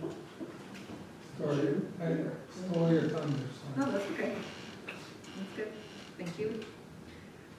I did find that gentleman very interesting on the studies that they're doing, and that they do use the Nemeo to do, where they have all their little filters on. He was showing, he had pictures that they were showing on the boat, the ship there, whatever. September 20th, I attended the East Beaches Social Scene Fall Supper with the mayor up at Victoria Beach. Very nice, packed. They had 2 seatings. Both were sold out. We were recognized. We were the only council members up there at the time and from the area. Did not see anybody from Alexander nor from Victoria Beach. No, they might have been there for the 7 o'clock sitting, but that was a little late for us. We went for 5 o'clock and it was good. After that, we did drive around and we did go see the mailboxes.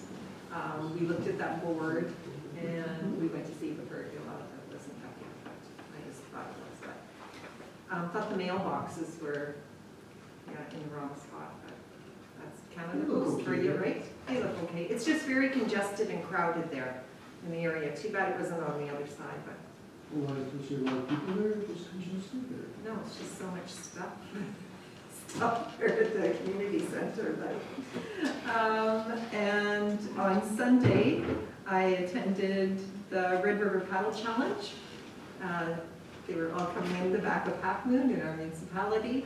Thank you to Brendan for getting a massage therapist. And we actually only had 1 show up.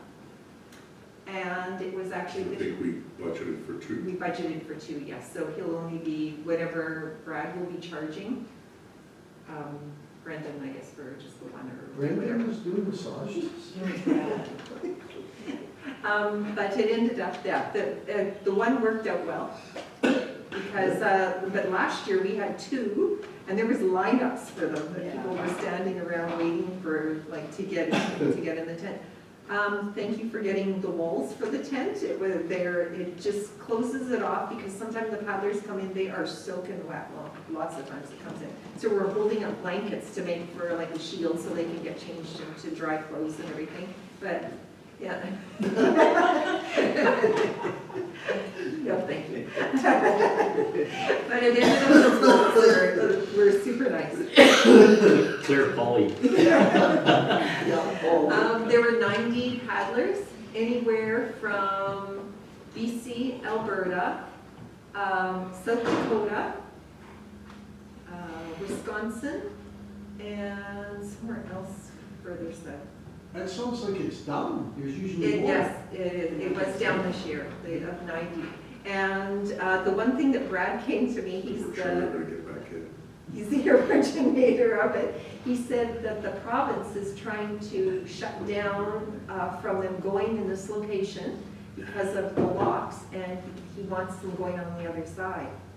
But he said there is no place for anybody to get out of a boat. On the other side? Yeah, he said and he said, plus, the waterways are there for people going through the locks. He says, why would you want to? And he spoke to a couple people from the province, and he asked them, have you ever been out to Lockport? No. He asked them, where are you located? In Winnipeg. He said, well, you know what? I would even come and meet you here, come and down here, and I'll show you where we use everything. And they do have boat spotters out the whole time for safety. They have their own buoys now. They have a lot of their own stuff that they do. He had to do a whole safety. So they don't Right up. want you coming out before the locks, they want you to come out after the locks? Well, no, or somewhere on the other side. There's a channel that goes up for the For the boats going through the For the locks. boats going through the On locks. the other side, that's where they want to. But he says there's no place to get out. It's so high up there. Yeah. Like he said, I don't understand what they want. But he said after I asked them where they were and if they've ever been out here, he says I knew where they were just sitting behind a desk and making whatever decisions. So that's why he asked them to come down to Lockport. He said this location's perfect. He Have said a thank hot you to, dog? pardon? Have a hot dog? Yeah. He said thank you to Wayne for opening up the back door here, and then he opens up the gates, everybody could drive their vehicle. Actually, people drive their vehicles there in the morning, and they have a bus waiting there that takes them back to St. Vital Park. So they can leave their vehicles, so they have a way of getting home after the race. Well, I can start on the Selkirk Bridge here and come up with our boat launch, and I'll cook hot dogs for them there and cover with rope. Do you know what? Which boat launch? Well, our boat launch, don't we? A fictitious one. I was gonna ask you about that, because We'll discuss it after. I missed the last meeting that I did. But other than that, that's it. But yeah, it was, and it turned out it was a super nice day, even though it was cloudy out. So Yeah. it was warm. Okay, anything else? Nope, that's it, that's all. Okay, Thank you. Council Boulanger. Just the River Basin Commission meeting in Taché that you and myself and Scott mentioned. That is it. Okay, I have a couple of things here that weren't mentioned as yet. Well, of course, the 25th of September, we had our council meeting, and then on the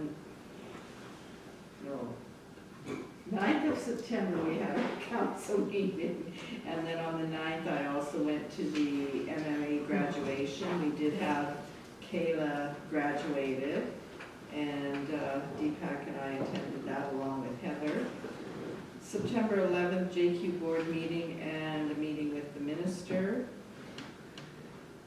We reviewed what we were going to speak to the minister about at our meeting, and then our meeting was in the afternoon that day.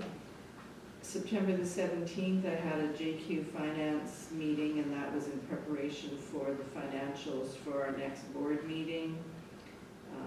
September the 18th, we had a WMR meeting. City of Winnipeg has a new rep on that board.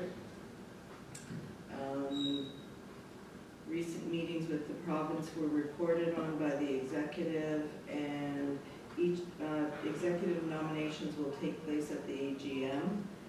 The long I think Sue was out there with. yeah, she was Oh, up there okay. with them, yeah. The long-awaited Baird report is going to be released in October. And basically, I guess, the word now is they're looking for all municipalities to be encouraged to stay in until we see what the new legislation holds. There may be other and we also found out that there may be other municipalities interested in joining. At this point, funding has been affected by those who have left, so something to kind What, of keep on our radar. what does that mean, funding has been affected? Well, those that have opted out and didn't pay their fees, Oh, got it. Okay. the revenues are lower, but now we have some municipalities that would like to join, that are kind of, I guess I want to say that there's smaller communities within a larger area that they're not included, but yet they're kind of in the area, so they're looking at joining. And Red River Basin I was at, and then on Saturday morning I went to the Selkirk Kayak and Canoe Club for their event.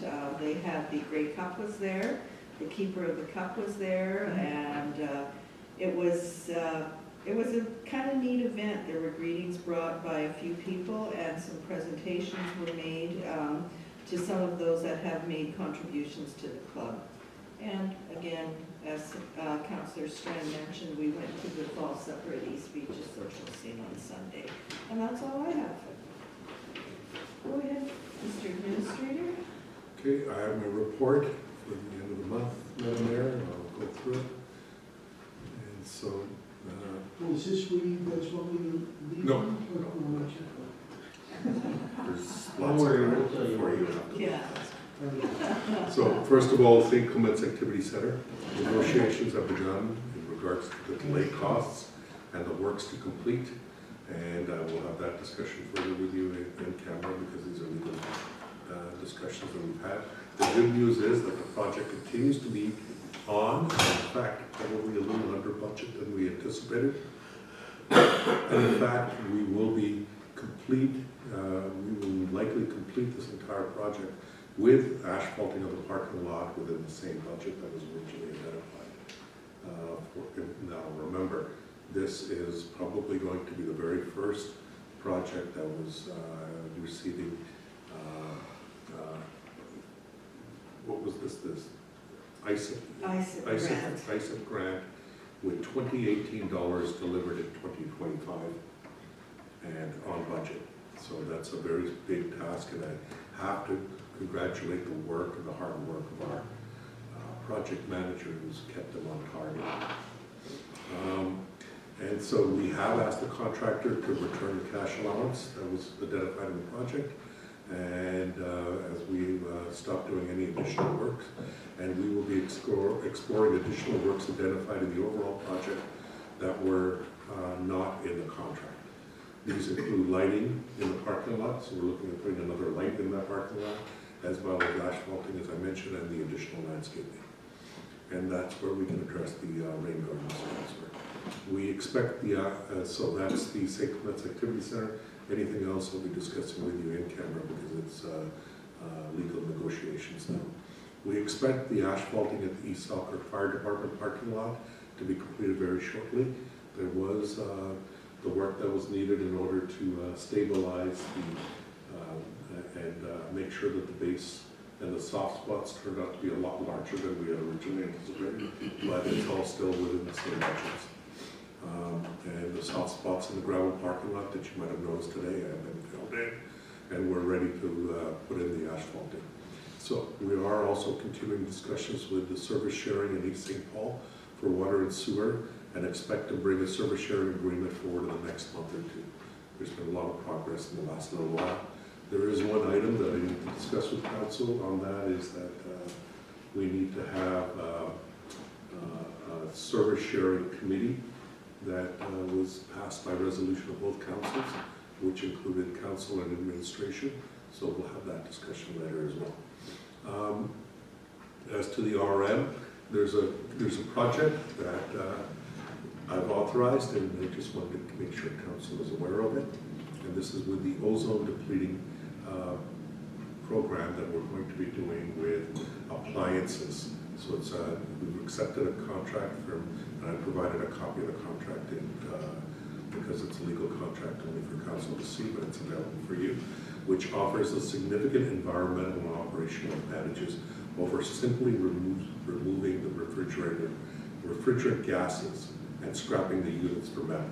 Because this new program, what it does is not only takes the refrigerants in the sealed systems are recovered, but it also gets rid of these ozone depleting gases that fall within and are trapped within the materials, like the insulating and the fiberglass. In fact, the foam insulation in the typical fridge can contain up to 4 times more ozone depleting gas than the compressor itself. That if these appliances are scrapped for metal, those gases are released, producing greenhouse gas emissions equivalent to leaving a vehicle idling for an entire year per unit. So every fridge. Wow. So this is the opportunity. Somebody do a study on this, or? Yes. And Was it more than 1 year? this one was done for more than 1 year, and these gases do not deplete only over 4 years. They deplete a lot faster. And if these appliances are scrap for metal, as I mentioned, this program also captures other metals like mercury, plastics, electronics, additional metals, supporting a true circular economy, aligning with the RM's environmental goals. Now, the cost of using this service is offset largely, mostly, almost all of it, by our tipping fees, which are $35 per unit for residential, 50 for non-residents. Additionally, we're also going to be saving service times because it includes pickup directly from our legal landfill, so we're not having to make arrangements or remove any of this, reducing staff time and costs that otherwise we were required to handle this as part of the scrap metal process. So generally speaking, we're saving money and the environment, and afterwards they supply us with certification for greenhouse capture certification. So that's something that the RM can take advantage of because that means we're meeting certain targets. So what does it cost us for them to come and do this? There's a cost in the contract itself. So it'll be dependent on the number of fridges they're charging by unit. In some cases it's by unit, or it could be just by, sometimes we get a fridge door, depending on what part of their. Okay, so on the fridge unit, you know what A fridge is about $70. So it costing us 20 or more? Good. $35. Yeah. I guess that's where I was headed. So, by the sounds of it, you're still looking at leaving the costs that we have still at the 35 Correct. for a resident? Until we've done this for at least a year. Or we do it years Couple of years. 1 year would be. So a couple of years study? So what we've been doing up to this point, Regretting asking the question? we've been charging 35, we've been just paying a guy to come and get, No, we've been The charging gas 35, we've been incurring the cost of taking it ourselves out, as well as scrapping that material and shipping it out. okay, so we were getting paid for scrap though before. Yeah, Yep. the whole fridge. Like where I'm headed here is, are we looking at cost neutral on this, or are we looking at an increase in cost? We might be looking at an increase in cost. I once guess we you use wanna it. wait. And then once we do an evaluation, then we'll determine if we need to increase the costs for receiving these. At the same time, we're also getting these greenhouse gas reduction credits, which are very worthwhile as well for the town. And we're probably going to be And we're helping the environment. And that's where we'll bring back, if there's, once we've done our 1 year analysis or so, then we can bring back something for council to take into consideration as to whether you think it's worthwhile, because there's that key factor between what you charge to where you're getting some advantage from the recycling, or you charge too much, then the fridges end up in ditches. Yeah, or we could do a 2 or 3 year study. That'll be up to council as I remind council on a regular basis, I am here but for the pleasure of council. Or but by the pleasure. So, the summary of activities for the month. Summaries of activities for the month of August for emergency responses and by law. Emergency response calls, we had a total of 59, 7 in Merrill, East Beaches had 18, and East Selkirk had 14. There's a breakdown of the various types of calls that we received in those areas, as well as animal control had 2 complaints. Cattle, we had a cattle at large, one of them, and we had patrols conducted, 2 of them, cautions 2, at large 3. That means dogs at large other than cattle. Weekend enforcement shifts, 21 shifts occurred. Off-road vehicles were dealt, 10 of them. We had 4 calls related with animal control in the weekend shifts, 7 noise complaints and calls for service, 6 of them. Then we get into the service. Do you have a question on those, Councillor, or do you? I noticed that one had a significant number of water rescue. Yes, most And I likely. think we are looking at a new boat. Any update on that? Good question. I'll have to bring back an update on the vote. Okay, thank you. We've been exploring the vote. They had 7. I know in the past that the vote that they were looking at was considerably more than what we had identified in the budget, and they've been looking at options. Okay, thanks. This- Go ahead. Have they actually looked at boats that go on Lake Winnipeg? Yes, that's exactly what they're looking at. Or And that's where it wasn't just a Zodiac or something that would be able to handle the large swells, because that's the biggest issue that the fire department's going to have. This whole year. Yeah. No, I think they looked at a large zodiac, but they also looked Yeah, at, we should use. they also looked at the fishing. fishing boats. Exactly, they looked at the fishing boats that are available out there. The problem is, They're built for it. well, so you gotta keep in mind, those big fishing mills are absolutely useless and terrible for trying to recover a body or to get somebody in. The good thing about Zodiacs, and it's the reason why most enforcement agencies and fire agencies around the world use Zodiacs, is they're soft, they're low to the water, and you can really easily go over and pick somebody. Right, so I don't know why we're talking about a yawl or a fishing boat to No, it's just that because the lake is so dangerous, and what I've been told is that why wouldn't you look at what they actually use out there? That's all, but no, you make a good point. You use what you use for what you're doing. If you're a fisherman, they're wonderful. But if you're trying to do what, and I was gonna make a comment on this topic, and I know the numbers are coming in higher, but if we're gonna spend money on a boat for that fire department who rescues people on the 10th largest body of fresh water in the world, I don't think, of course, we're not gonna spend $500,000 on a boat. However, if the numbers come in a bit higher, I wanna see them because we should all see them, because I don't think we should scrimp and take second fiddle to a subordinate boat. We get the equipment that they need, and they are on that lake a lot. Coast Guard cannot make it across from Gimli in time.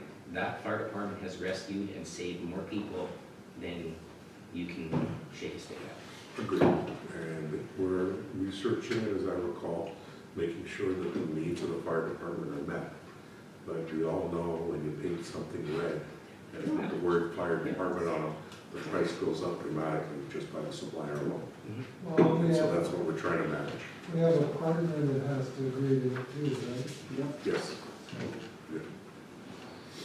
Okay, so the other is, question, Councilor? No, sure. Okay. The other is the dashboard of the service request that I've been providing on a regular basis. So this is the dashboard that's showing the amount of, and as you can see, we've had quite a bit of a sharp drop in September compared to August. Definitely July was our largest number of comparisons, and as you can see, it's beginning to give us some better understanding. So Ward 1, total 33 complaints or service requests received. Out of those, 8 are still in progress, 3 are still open. Out of the 106 received in Ward 2, 13 are still in progress and 17 open. And so within that, what I felt it was important to show for council this year, or this month, is that I've been providing this as a direct report for council only, but now I've decided I'm locking it and making sure it's available for all members, including the public. So these reports are there. So as an example, in Ward 1, you'll know how many clean field requests, how many water ditches. We're able to verify that these are out there, so I want to make sure that they're also available for our residents who are interested in this type of information. As the other part I wanted to update council on is that we are in the process of upgrading to our enterprise-based solution, which will now allow me to do several things. One is specialized reporting just for council and for our public, as well as to develop the app that we can then roll out to our residents for this.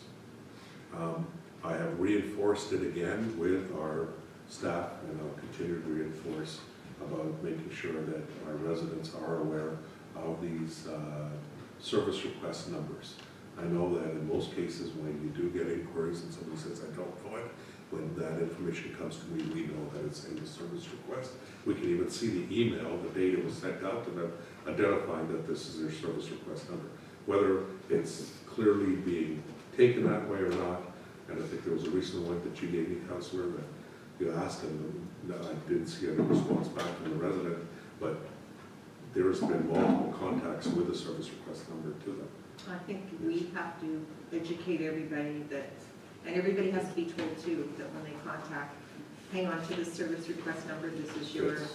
And I reinforce that with the staff. What I'll do is also make sure it goes out on our newsletter for this coming month, for October, and we'll try to find maybe some other mechanisms to continue to update people. I think it's beginning to become more and more, but it's just. If I get a request back from you in the service tracker, Yeah. I should be able to go back on my phone or my email and It's see there. that number, It right? is, yeah, it's there. So, It's just that I don't think that people are registering that. And sometimes they get an email, it's a confirmation email. And in these days, people are receiving so many notifications and emails for various things.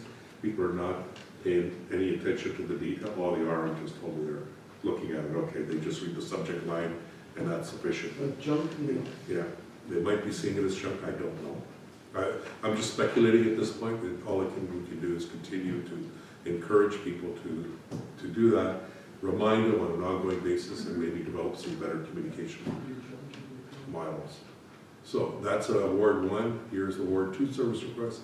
As you can see, that's, of course, 104 is, or 106 is on 2 pages, but you can see a majority of the requests are 1 or 2 or so in the numbers. You know, the large numbers are 7 and 12, so miscellaneous questions and concerns has been, and that's, you did ask me about miscellaneous questions and questions and concerns, and so I am looking at producing a miscellaneous questions and concerns report that the council will be able to see, so you can see. And they can go from anything from somebody just making an inquiry about taxes, or somebody just making an inquiry about any item that just doesn't fall into the rest of our sort of service-based categories. But it would be good to know, because they're becoming the largest number. The next to that is other, and then we get into grading requests, fallen trees, and so forth. But if you notice, most of the other ones are the 1s and 2s, and they're being addressed as quickly as possible. Now, obviously, and this was part of the communication that we had to make for you, is you're seeing now, out of 106, 74 were dealt with within a lot of time periods. There will be some that were put in, that are in progress. There might be some back and forth communications that are still open or were put on hold. Sometimes we'll get a request for talking about dust control. That'll be put on hold until the next time when we're in dust control, because we're not dealing with dust control in the fall. Those are the kind of things that can be, or sometimes we get somebody just wanting to complain about various issues that can't be dealt with at this time. So that's our information, and you had asked about the removal process, so I included the ozone removal costs. As you can see, some things are less and some things are over. That is my update. Okay, anybody have any questions for Deepak? Okay, and if I remember correctly, we are down on about number 17.5.3 on our agenda, and which means we need to move in camera. So, if there's nothing else. I just wanted to mention that I attended the Oh, sorry. MMA conference September 7th to the 12th, I believe, in Winnipeg at the Delta Hotel. And like Debbie said, Kayla graduated this year. With the distinction. Honor with distinction, yeah. Honors with distinction, yeah. So let me pass the resolution for us to go on camera. And Counselor, you can't read yet. What does that mean with distinction? What's the difference? High marks. High Oh, marks. okay, so the other 2 that graduated last year never had distinction? One did, yes. Oh, who was that? Rose. Okay. so Okay, let's go to camera, because you have something else you want to share. Resolve, council recess the regular meeting and go into in-camera to discuss legal and personnel issues, and further be resolved that all matters discussed are remain confidential as per section 83(1)(b) of the municipal act. Can I have a mover, please? Counselor Gazarovich moves, Counselor Strang seconds, all in favor, opposed, carried. Let me, Yeah, and Heather's going to stop the recording. So there are 2 items before we go into the